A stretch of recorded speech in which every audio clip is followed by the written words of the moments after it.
ሰላም ጤና ይስጥልን። ውድና የተከበራችሁ ቤተሰብ እንዴት ናችሁ? ሰላም ናችሁ ወይ? እኔ ሰላም ነኝ፣ እግዚአብሔር ይመስገን። እኔ ጋር ሁሉም ሰላም ነው። አንዳንድ ጊዜ መቼም ትጠፋለህ ትመጣለህ፣ ግን ምንድነው የሆነ ነገር በህይወት ላይ የሚያስተምር ነገሮች ሲገኝ ያንን ነገር ሼር ማድረግ ደግሞ የሆነ ህሊና ያስገድዳል ነው። ብቻ አንዳንድ ነገሮች ስንይዛቸው እኛ ጋር ሲሆኑ በጣም ማለት ከልብ በእጅ የያዙት ወርቅ እንደ ኩበት ይቆጠራል ነው የሚባለው። እንደዛ ነገር ያጋጥማል አንዳንድ ጊዜ። አገር ቤት ያለው አየር ያው እንግዲህ ሁላችንም የምናውቀው ነው። ብርድ እንኳን መጣ ቢባል ህዳር ታህሳስ ላይ እስከ ጥር አካባቢ ማታ ማታ ወይም ደግሞ ንጋት ላይ ይኖራል ብርድ። ከዛ ውጭ ግን ሞቃታማ ነው ማለት ነው።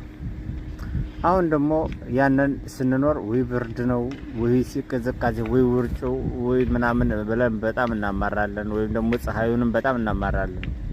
ያ ፀሐይ አሁን ሁኜ ሳስበው ናፍቆት ብቻ ሳይሆን አሁን ሁኜ ሳስበው መድኃኒትም ስለሆነ አላገኘውም፣ የለም። ያ ብርድም በስንት ጣሙ።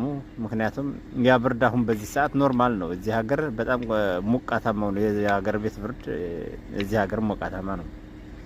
ሌላውን ተጨማሪ ላሳያቸው። እዚህ መኪና ቁመህ ቆይተህ ባስነሳ ቁጥር እንደዚህ ነው የሚያጋጥመህ።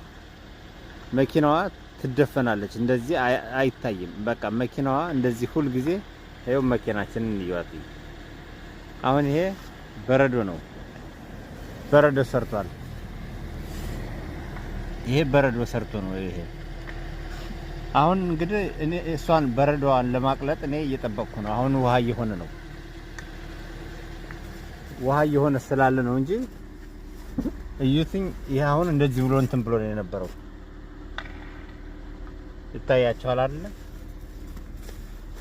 እና ምን ለማለት ፈልጌ ነው፣